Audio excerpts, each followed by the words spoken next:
Our guest today on GoldCore TV says there is nowhere to turn other than hard commodities, so bad are the alternatives. Ed Steer from the Gold and Silver Digest joins us to discuss the state of play right now and how vital it is that we turn to gold and silver to protect ourselves. Dave Russell's conversation with Ed serves as a reminder that those who currently do own gold and silver are just the tip of the iceberg when it comes to the number of people who are going to be looking to ensure their savings when the proverbial really does hit the fan. It is so important that more people realise that there are other options to owning a few stocks, shares, and plain old cash. A bit of gold and silver can go a long way. If you enjoy the interview, then please let us know in the comments below. And don't forget, we always welcome a tweet, a like, and a share. But for now, please enjoy Dave Russell's conversation with Ed Steer.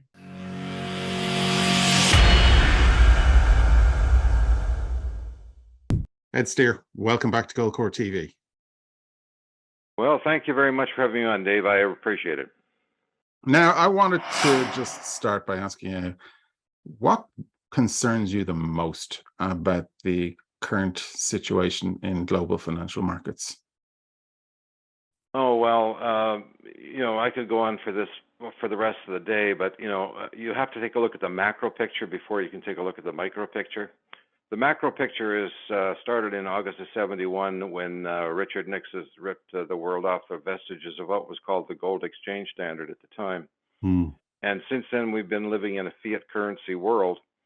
And, we've had many occasions over the last, say, 40 years where, when things came unglued, that the only way it was saved is through the large S of the world central banks, principally the Federal Reserve. We had the crash of '87, then we had the one in '99 with long-term capital management and Russian bonds. Then we had the 2007, 2009 financial crisis. And then we had the repo market blow up in September of 2019, I believe. Every time the Federal Reserve rushed in with more and more money. All they've done is perpetuate this huge everything bubble, as everybody calls it. And what's happened is that the world is swimming in an ocean of fiat currency, and I don't care whether it's the Japanese yen or the Chinese yuan or US dollar or the British pound or the euro. It doesn't make any difference. There is just an ocean of money out there that's basically worth only what you believe you think it's worth.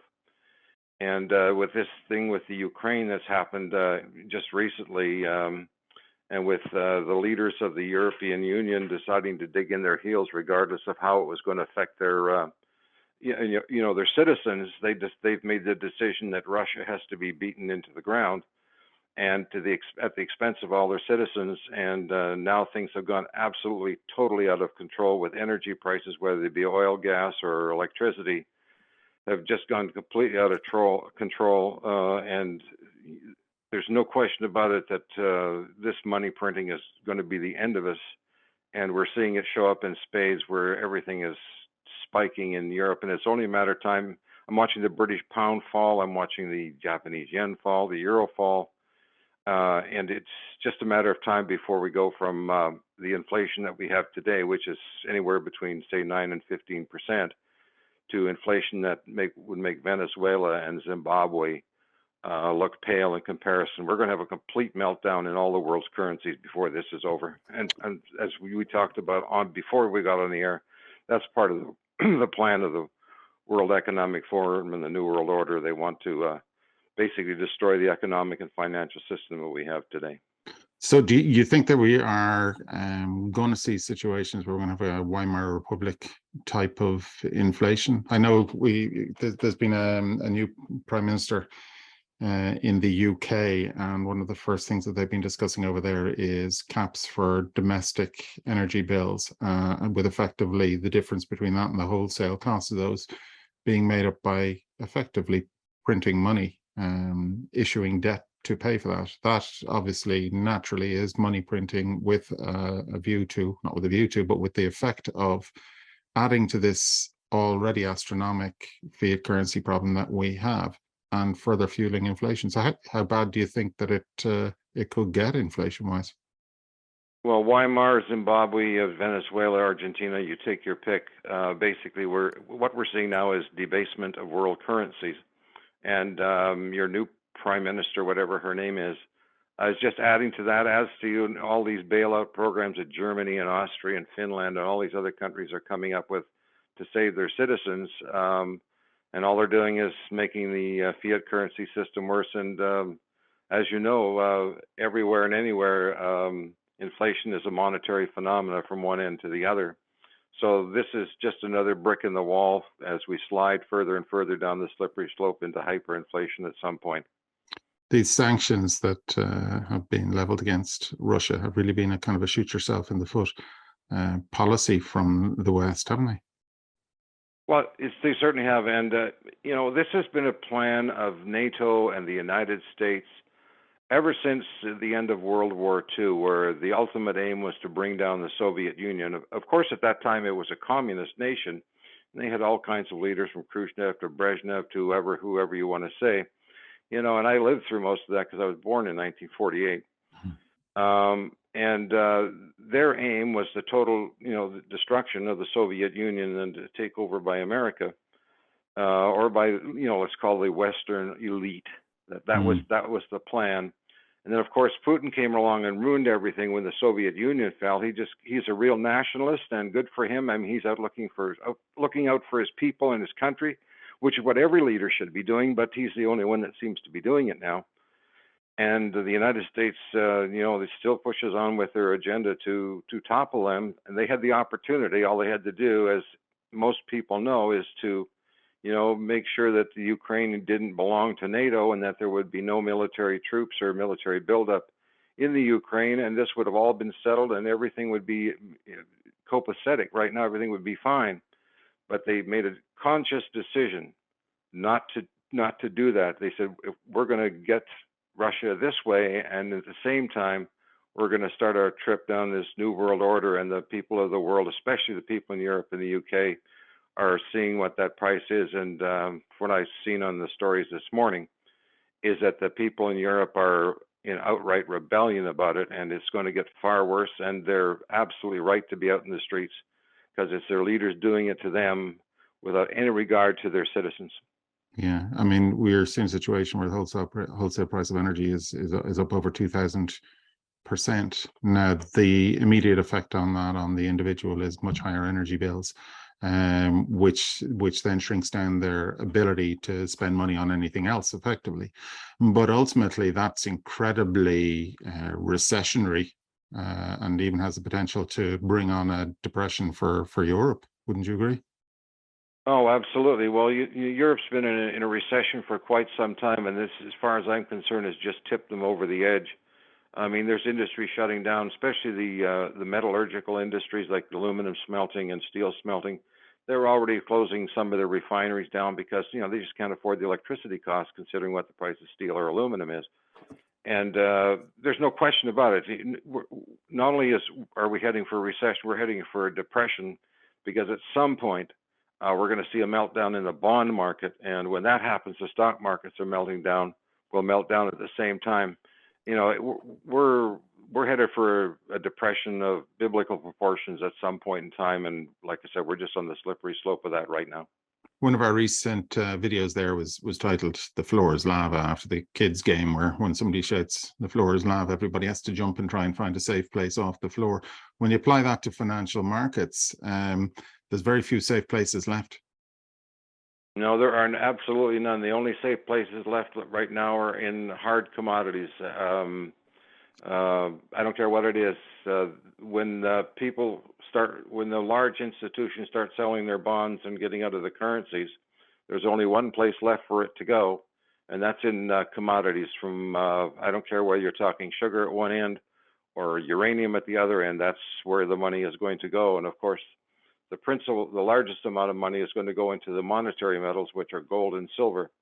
And that's been going on for many years now. If you look at how much silver and gold there is in the various mutual funds and ETFs all over the world, they've gone down recently in the last 3 or 4 or 6 months or whatever, but they're at highs we have never seen since these ETFs and mutual funds were founded like 10, 15, 20 years ago. So the smart money has got a lot of money parked in there already. And it's only when the hoi polloi, the average person in the street, runs to buy some, they'll find there won't be any.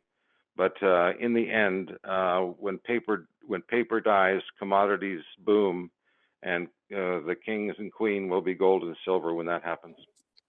And central banks as well, they've also been stocking up on gold in particular over the last number of years.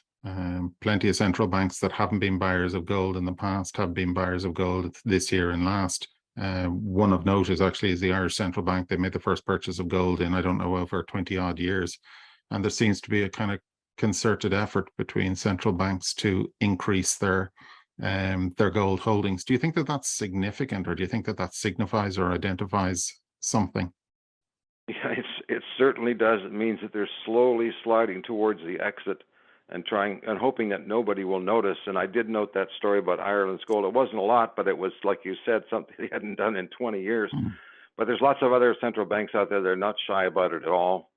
Russia is one, India is another, Poland, Austria, the Czech Republic, you name it. Every one of these countries out there has been buying 5, 10, 15, 20 tons, either a month or a year, and slowly but surely they're building up their gold reserves.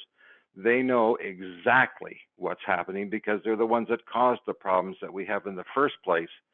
And if they're doing it, everybody else should be doing it too. And if we see this movement out of bonds and this significant sell-off in stock markets as you're predicting, that has massive, as we talked about, the potential for a recession or depression, but it also has massive societal implications as well, doesn't it? Oh, absolutely. There's no question about it. It's going to be, it's going to get ugly out there. You can already, I saw the story I had in my column this morning about, was it in the Czech Republic? They had 70,000 people marching in the streets. It was absolutely amazing to watch, and that's just the start of it. You know, there's been other countries where you've seen that too, and it's only a matter of time before this really takes fire all across Europe, and then it's really going to be ugly. And like you said, it's societal as well. You know, over here in North America, here in Canada, it's not too bad, but in the United States, things are just going sideways at an ever increasing rate. You know, I was born in Canada and raised here, and you know, the United States has always been the land of the free and the home of the brave. But you know, since we went off the gold standard, I've seen the country slide slowly into the depths. And as I pointed out earlier, the deep state New World Order crowd, one of their objectives has been around for a very long time, over 100 years, is the destruction of the American Republic. And that's happening right now as we watch it in real time, especially after watching Biden's speech, was it last week? That was as ugly as it gets. And it reminds me of the speech out of V for Vendetta, which a movie I'm sure you're familiar with. But it's not just the United States, it's the entire world. And unless you're living out in some small town someplace, an urban environment is not the place you would want to be living when this thing finally does go south. Now, you and I live and breathe this every day, so we are hypersensitive to it, and you've been warning about this for a while now. Do you think that the average person understands the challenges that are ahead, or the depth of the challenges that are ahead? Unfortunately, no, they do not. And I can speak that from experience, just talking to my neighbors around here. They have no idea what's going on out there, none whatsoever. And that's deliberate. I mean, the media, which is owned by the deep state, whether it be the press or the TV or radio, whatever it is, they control the narrative. And if they don't want you to know about it, you never see it in print or on TV. Instead, they put out whatever stories they want you to hear. So this has been going on for a very, very, very long time. They control the narrative, and they're going to continue to control the narrative. It's incredible what the world has sunk to in the last 50 years as the deep state closes its grip on society itself. And what do you think the tipping point is going to be for most people? Is it the onset of high energy prices and these bills landing in the letterbox, high inflation, or at what point do you think that you get that groundswell where we get to that point where they say enough is enough? Well, we're starting to see it already. This is what the New World Order and Deep State crowd appear to be doing, and I'm just speculating here, is they're inching us to where they drop a catastrophe on us and they see how we react and how it goes, and then they drop another one on us to see how it goes. And it's a series of small steps that they get people more and more crowded into thinking a certain way until the people become desperate. And you're seeing signs of that already in not only in the UK, but also in Europe as well. And it's not going to take much more before the people in general are going to rise up. But it's going to be a series of steps unless they decide to pull one big thing all at once. But sooner or later, the people are going to rise up because they've got nothing to lose. They're just going to go out there and they're going to go to Brussels and they're going to burn the place to the ground. And the political leaders of whatever countries that have been opposed to have not been helping their citizens are going to be in dire straits. So this is going to be bedlam, looting. I don't even want to think about it. It's going to be dystopian to the nth degree, I'm afraid, at some point. Now, your suggestion, and something obviously that we would agree with, is that owning precious metals is something that will protect you from these, and let's call them challenges to come. Yeah, and also something else would help you is if you had, I hate to bring it up, but you have some way to protect yourself and your family in the form of, well, I won't get into what it is, but there are certainly other items in the world that you need to protect yourself and your family when somebody trying to bust down your door, if you know what I mean. And somebody's trying to take it off you, indeed. Yeah. Now, what we've seen over the last couple of years is this money printing problem getting worse. We're seeing inflation has taken off. We've seen an increase in geopolitical tension around the world. It's not just on the continent of Europe, but geopolitical tension around the world. This should be a perfect storm for gold and silver. And yet, gold and silver have not been performing as you would expect in that environment. Why do you believe that is? Okay, I'll just touch on your previous comment first. It said the reason that the things are getting worse and worse in the geopolitical arena is because the West is pushing them. They're pushing China, they're pushing North Korea, they're pushing Russia, Iran, anybody that won't buy into their narrative and won't be swayed by them and won't be bought off by them is being demonized by the West. So that's why the situation is as bad as it is today. That's why we are where we are today. And as far as precious metals, well, the fact of the matter is that since we went off the gold standard back in 1971, and we've had basically unlimited money printing since, what the U.S. Treasury Department, Bank of International Settlements, Bank of England, all the major central banks and banking institutions have had to do is they have had to basically suppress precious metal prices. I call them the big six commodities: gold, silver, platinum, palladium, copper, and West Texas Intermediate crude. They've had to keep those prices pretty much under wraps. And they've done that in the COMEX futures market, where the price of all these commodities are set. And this has been going on since 1971 or 1973 or whenever they started this. And it's been going on to the present day. And it's more than obvious. You just take a look at any gold chart, the price will be way up and then an hour later it'll be way down. This has been going on, this wash, rinse, and repeat cycle that the banks go through in controlling the prices of everything has been going on for almost 3 generations now. And it's reached the point now where they desperately want to get out of it. And the banking system in general, it's mostly U.S. banks. I mean, Barclays is involved, Standard Charter's involved. I'm sure the French bank PNB Paribas is involved, maybe a German bank, but they're mostly U.S. banks, Citigroup, HSBC. Well, HSBC is a British bank, excuse me.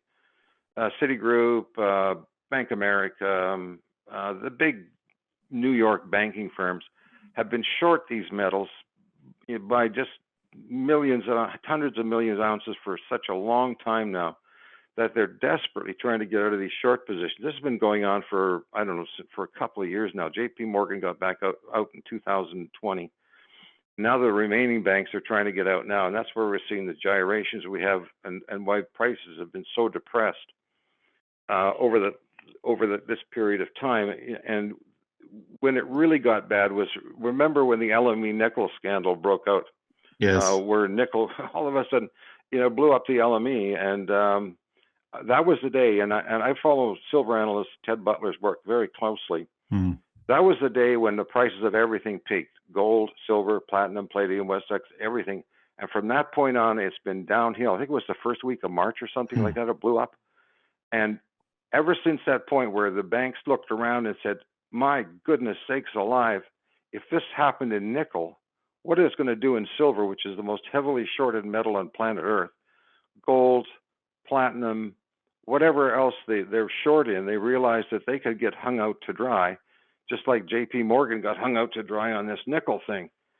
So they've been scrambling to get out of these short positions, and the only way they can do that is to drive prices lower to force other people to sell to them, sell long positions so they can cover. That's why we're in the state we're in today, with silver at, what is it right now? I'm looking at my screen.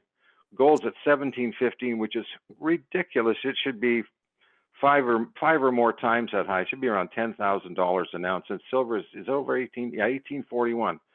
It should be, conservatively, it should be 10 times that price.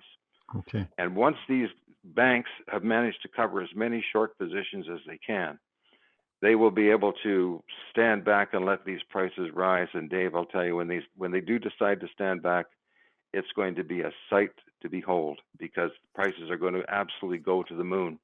And that's why you haven't seen prices do what they should have done for the last, 50 years. They've been very, very carefully controlled. But there's an end game coming, and like you said, we both watch this market very carefully. And through my work, through my consultations with Ted, who's the real authority on the precious metals, you can see that their end game is coming very, very soon. And if you're not in on the day that it decides to erupt, you're going to be all the way out. So my advice to people right now is to please invest in precious metals or commodities sooner rather than later. Better to be in 3 days early than 3 days late. And you say soon. What does that actually translate into? I know it's not something that you can call to the day or to the time, but do you feel that is weeks, months, a year? What are we talking about? If the banks put their hands in their pockets right now, it would be over before the end of trading tomorrow. Mm-hmm. One thing that people don't realize, okay, is in the COMEX futures market, okay, there are no daily limits to how high the price can go. There are in other commodities like copper or crude oil or natural gas or cocoa or rubber or wheat or whatever commodity it is. Okay, once the price goes up, there's a limit up. Isn't that what it's called? There's a limit up. Thank you very much. That's much nicer. It's a limit up, and then trading stops. That doesn't exist in gold and silver, and it can rise by any amount in one day. And the reason that is, and Ted told me this like 15 years ago. He says about 25 or 30 years ago, the quietly the CME group or the COMEX changed the rule on that, but didn't tell anybody about it. And he found out about it. I don't know how he found out about it. You can go there right on the website, the COMEX website. There are no limits on gold and silver. Okay. So when they want these things to fly, they can fly. It can be over. Like I said, when it does come, it's going to come quickly. Yes. And you better be in 3 days or 3 weeks or I expect this to be over before the end of the year, to tell you the truth. Okay. On what day, what week, what month, I don't know, but I can tell you that if you aren't in before it, you're going to get left all the way out. And do you think that this is an organized unwinding of positions, or do you think that they'll be forced to by events? You just don't know what the banks are going to do once they get down to cover as many shorts as they can. They'll have short positions left. My speculation is that if there's any losses that are threatening to the existence, too big to fail, that the Exchange Stabilization Fund, Bank for International Settlements, will come in and bail these firms out, or maybe the Fed will. But institutions like Citigroup and Bank America and HSBC and Standard Chartered, British banks. These banks are way too big to fail, and they'll get bailed out for sure. But as for everybody else, they're going to be forced to cover it in a very illiquid market. And my mind boggles when I think about what silver price is going to end up on the clearing event that's coming. But I can tell you it's going to be a very large 3-digit number. And just before we wrap up here, maybe you can tell everybody where it is so they can find out more about what it is that you do. Oh, sure. Yeah, I've been writing precious metals commentary on the internet now for, I don't know, it's been so long I've lost track, 15, 18 years, something like that. I wrote the daily commentary on precious metals for Doug Casey up until 2000, and I can't even remember what year it is, 7 minus 22, up to 2015. And then I went on my own in 2015, and I have a daily newsletter 5 days a week. And just Google my name, Ed Steer, S-T-E-E-R, Ed Steer Gold or Ed Steer Silver, and my website will pop up. There's a link on there's a tab on my website that says free or a free copy, or not a free copy, but a sample copy of my column. And people can click on that and they can see what they're getting for the money. And it's only $100 US per year for about 260 plus columns. So, I've been told by many people I should be charging more, and I know that, but I don't want to leave anybody out. So that's what the price is. Super. Well, what I'm going to do, Ed, is I'm going to put a link to your website in the show notes and description below this video. So anybody that wants to, and I highly recommend that you do, click on that link, sign up for the free sample of Ed's newsletter, and also sign up for the annual subscription as well. Highly recommend that. But for now, Ed Steer, thanks for joining us on GoldCore TV again. Entirely my pleasure, and thanks for having me on, Dave. Our thanks to Ed for joining us on GoldCore TV. Don't forget, you can find out how to read more of his work in the details below this video. If listening to Dave's conversation with Ed has got you thinking that perhaps you too would like to start to ensure your savings and livelihood, or even just add more gold and silver to your current holdings, then please get in touch with us at goldcore.com. Our colleagues are a friendly bunch and always happy to answer any questions you may have. Anything from precious metals to investing in precious metals. If you enjoyed this interview, then please click the subscribe button below and let us know in the comments. And once you've subscribed, then why not enjoy the wealth of other interviews that we have to offer, including those in the M3 Report, our flagship show on metals, markets and money. Thanks for watching, and we will see you next time.